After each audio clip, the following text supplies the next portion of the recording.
বৰাকক কপাই দিয়া ট্ৰেডিং কেলেংকাৰী যুৱ সমাজত লুট কৰি পলায়ন প্ৰশাসন এতিয়াও নীৰৱ। বৰাক উপত্যকাৰ ইতিহাসত হয়তো এইটোই আটাইতকৈ লজ্জাজনক আৰ্থিক কেলেংকাৰী সমগ্ৰ।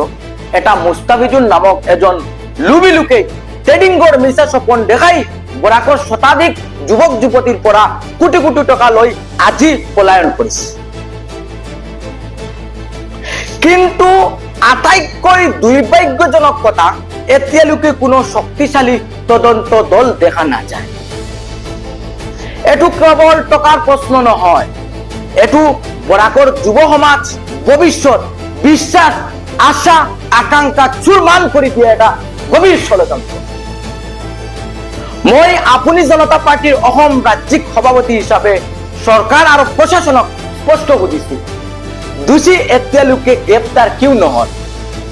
এই কেলেংকাৰীৰ পিছে কোন কোন শক্তি আছে? কিমান দিন বৰাকৰ যুৱ সমাজৰ ন্যায়ৰ বাবে অপেক্ষা কৰিব লাগে? আমাৰ স্পষ্ট দাবী, তৎক্ষণ বিশেষ তদন্ত দল SIT গঠন কৰক। দোষীক অনন্ত ৰাজ্যিক অনুসন্ধানৰ জৰিয়তে গ্ৰেপ্তাৰ কৰক।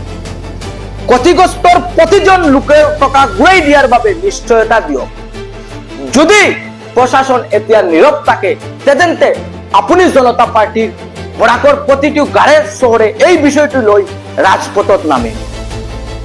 বৰাকৰ যুৱ সমাজৰ লুট কৰি কোনো পলায়নকাৰী চৰি যাব নোৱাৰে। ন্যায্য নিশ্চিত কৰাই আমাৰ মূল সংকল্প।